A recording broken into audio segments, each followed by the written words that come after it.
Gray matter, faded masks of assimilation. Ever get mistaken for someone else? I once had my bar tab taken care of because someone thought that I was someone other than myself. Ever have to convince someone that you aren't who they think that you are? I was once yelled at and told to relay the same message to the kinfolk of whomever it was that I was thought to be. It was creepy, it was harmless, and actually kind of fun.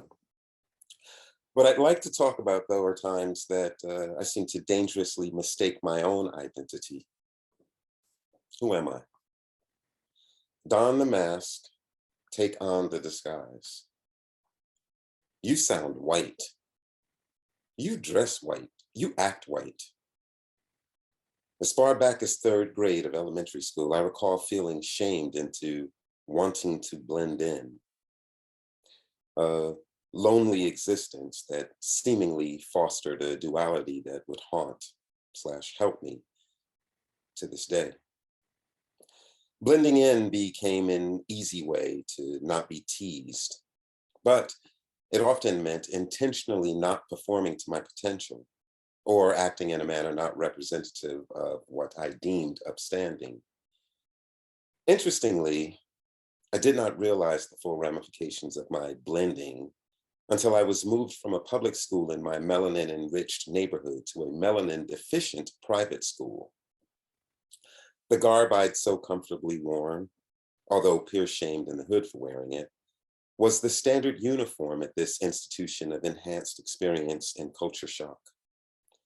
While there, I acquired the feeling of not being capable of doing enough to catch up to what I was discovering I didn't know. Without the masks, we're all human beings, right? Reptiled shirts, pennies in a loaf, cardigans, khakis, Crooks Brothers, and a strong command of the King's English was the school day. Hood fashion and local slang was the home day.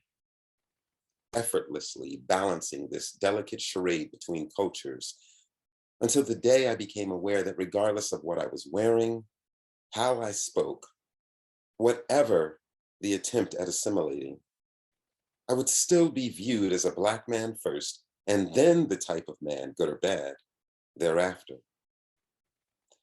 Great food for thought as it helped to propel my current voice. Hello, my fellow human beings. A word of advice. Should you ever encounter the police, do yourself a favor, immediately reach for the sky. This should ensure your safety and gives less cause for error and judgment on the policeman's part. Now, this is ideal if you're in a vehicle, especially if that vehicle has tinted windows. And dare I say, especially if you're disguised as a Black. 6:30 p.m., September 8th, 1999, heading to rehearse my latest role in the stage play via my usual traffic-friendly route into Harlem, USA. I had misfortune of encountering New York's finest at the Amsterdam Avenue exit off of George Washington Bridge. As I made my way through the exit to Amsterdam Avenue, I noticed what looked like the leftovers of a traffic accident. One, maybe two squad cars, a policeman 20 yards or so south of them, a small white car parked to the right side of the road with orange cones to the left of it, and one uniformed officer standing near it. Another uniformed officer was waving his hand toward me in a downward motion as I approached the scene. Now, mind you, I'm very aware of what traffic control point hand signals are, as I learned them and practiced them in military police school while in the United States Marine Corps.